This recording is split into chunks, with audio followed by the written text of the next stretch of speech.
What is good, R&R family? What's popping today? In today's video, we are going to be discussing Jujutsu Kaisen chapter 225. I am excited for this. Let's go! I'm really excited for this chapter because it is going to be a great battle between Ryomen Sukuna and Satoru Gojo.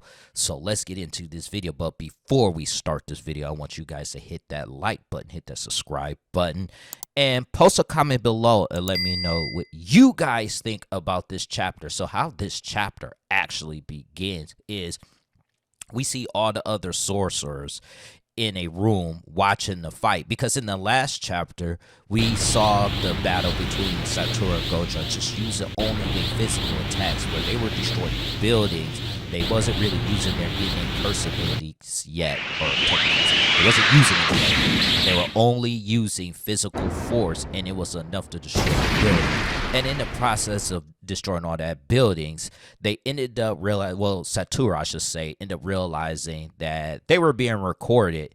And we head to the White Room again, where the characters, the other sorcerers, were talking about the fight, where they talk about how Satoru Limitless makes him untouchable, and how Sukuna is using domain amplification to try to counter Satoru's Limitless. And we saw him use that actually in chapter 224 when he attacked Gojo, which ended up making Gojo, to counter it, he released his Limitless to let them go into the building. So they talk about that. Yuta, it's a nice seeing Yuta again. Yuta talked about Makamaru's when he said the Special Grace was able to do that back in Shibuya arc. And they have some really interesting discussions. And I enjoy how Gege actually highlights fandom in this chapter, because the fans always had an argument who will win, Sukuna or Satoru. And how it's highlighted, especially how Angel highlights, is that even though Sukuna is using domain amplification, he cannot also use his innate curse technique. And that was something we learned in Shibuya, that when he fought Hanami, I think that's the curse spirit name, where back in Shibuya, Jogo Hanami attacked Satoru Gojo, and they were using domain amplification. What ended up happening to Hanami was that to counter it, Satoru turned it off and lured her in before he released it, before he ended up strengthening his Limitless to the point where it blew up Hanami. And the thing was that she couldn't use her innate curse technique. And that same rule applies to Ryomen Sukuna, which is amazing that he's not above that, which is cool. But they also hold a discussion about how the fact that Sukuna may have a different plan to deal with Gojo's Limitless, and that will cause Satoru Gojo to lose the fight if he actually has a different plan for that. And that's another thing about Ryomen Sukuna, is that this dude is pretty much the god of Jujutsu sorcery.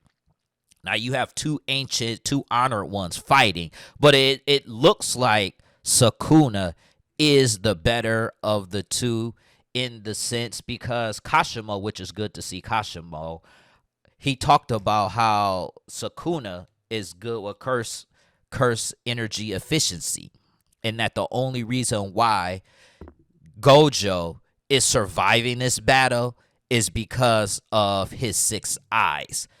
That is incredible. That effectively means is that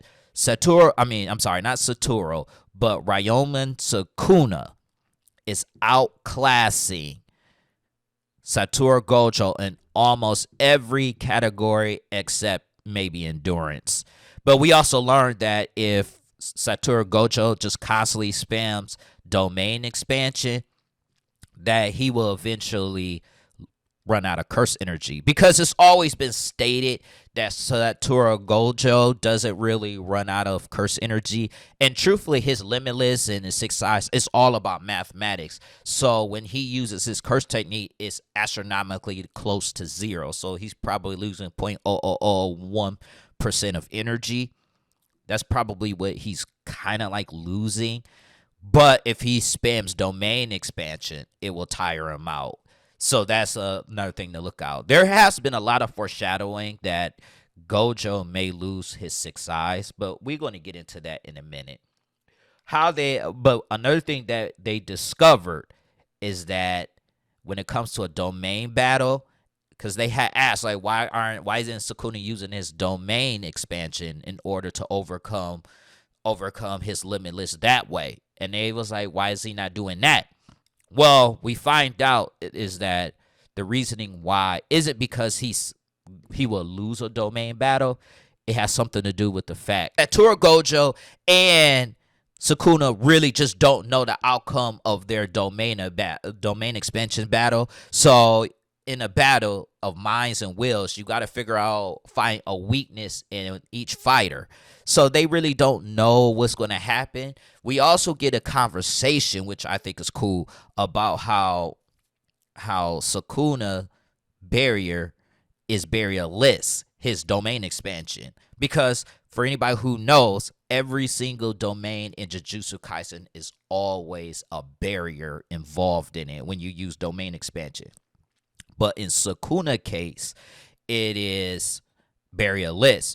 And honestly, they gave a great analogy by using roots, plants, water. I think was the best one when they used the water. I think water was actually the best because they talked about how you could pour it in bottles. It's pretty much like you could pour it in bottles. You can pour it in your hand. You could pour it whatever. I mean, Earth itself, because it has a surface. The same thing with Peyton.